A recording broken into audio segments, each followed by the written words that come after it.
I don't know when presentations were invented, but I assume it was whenever people first felt the need to communicate their ideas to a large number of people at the same time. And the cheapest and most efficient way of doing that was to gather people together under one roof and talk to them. But there is a cost, which might be financial, it might be something else. That is equal to the number of people in your audience, multiplied by how long they're in the room, plus the cost of the venue, the cost of all the equipment you see, the cost of me preparing this session, and the cost of all the work you're not doing. It is the most expensive form of communication there is, bar none. I'm convinced of that. And I assume it was probably quite an uncomfortable thing to do back then, and it certainly seems to still be uncomfortable today. When you leave this room in 3 hours' time, something has to be different for you in terms of the way you think, feel, and do. If there has been no change for you at the end of the session, then I will have failed and I will apologize.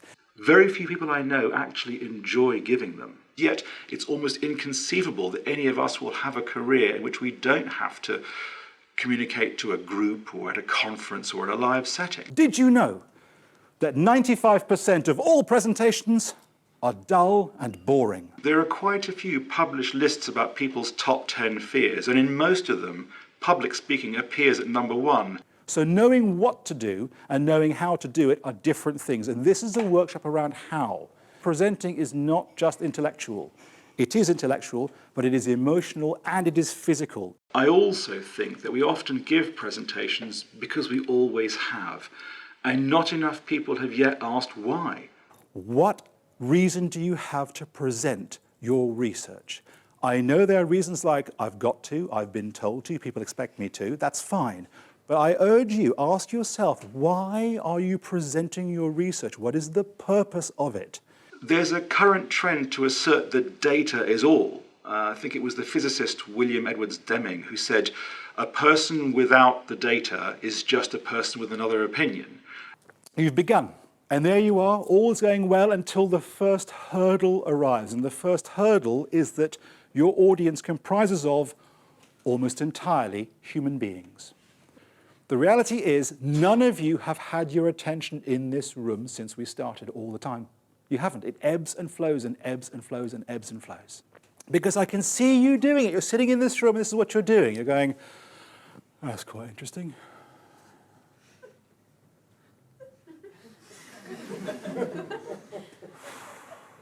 When's coffee?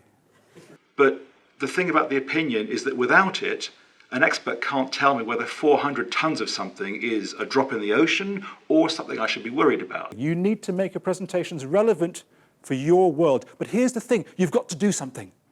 You can't present whilst absent, and most presenters try to absent themselves while they speak in front of an audience. You can't. You have to do something. To present is to stand in the line of fire and dance. There have been many inventions designed to help bridge the gap between speaker and audience. The printing press and books and DVDs and the telephone, the internet, computer.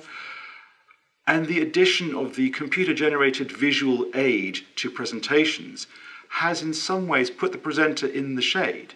It doesn't matter how long I live, how long you live, how good technology gets. There is no mechanism that can create images as powerful as the ones in your imagination. The best I can do is that. And it's lovely, but it's not yours. I think it's quite telling that when I hear someone saying, I'm preparing my presentation, what they almost invariably mean is that they're preparing their visual aids, their PowerPoint slides. I don't care about your research. I don't. I care what you do with it. This is a presentation about giving presentations, so it behoves me to share some things with my audience that no presenter should ever share with their audience. So here is an incomplete list of the activities that I am, have been, and will continue to try to do to you. Why can't you present your work as though this is the best research yet done? As though this original contribution to knowledge will mean X, Y, and Z. Why can't you present your work as though and use the activities that fuel it? That's what creates the dynamic which keeps presentations interesting. I find it telling that Most of the development that presenters make is to help them make better visual aids or snappier sound bites. You get to do it with your script. You're writing it. It's the only one like it in the world, and you will never get a better free lunch than that.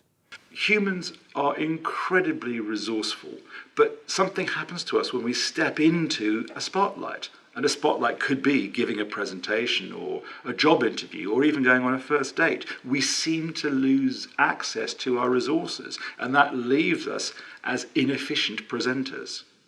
Presence is, as far as I'm concerned, the opposite of absence.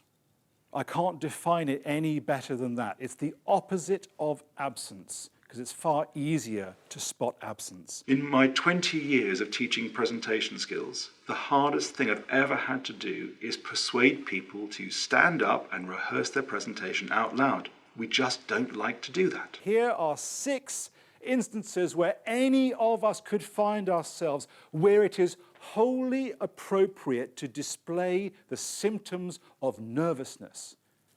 But guess what? That's because the outcome matters. Why would I invite 80 people into a room for a day and have it not matter? The thing about passion is that people tend to leave it off stage. So how do people learn to present? Well, I think it's the same way that they learn to talk or to walk. They just copy somebody else. And once we're up and running, we just kind of make do. I see a lady step out from behind the curtain on the pavement outside, and she's looking in the room.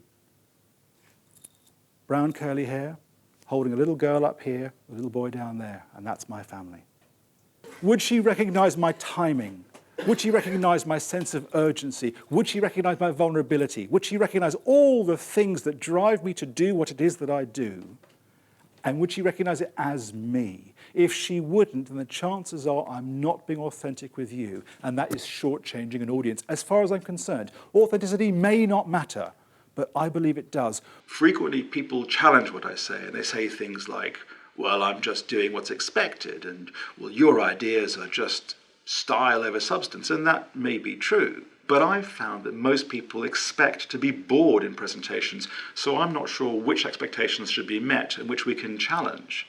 The 95% of presenters are trying to present like a presenter when they could be well advised, perhaps, to present like themselves.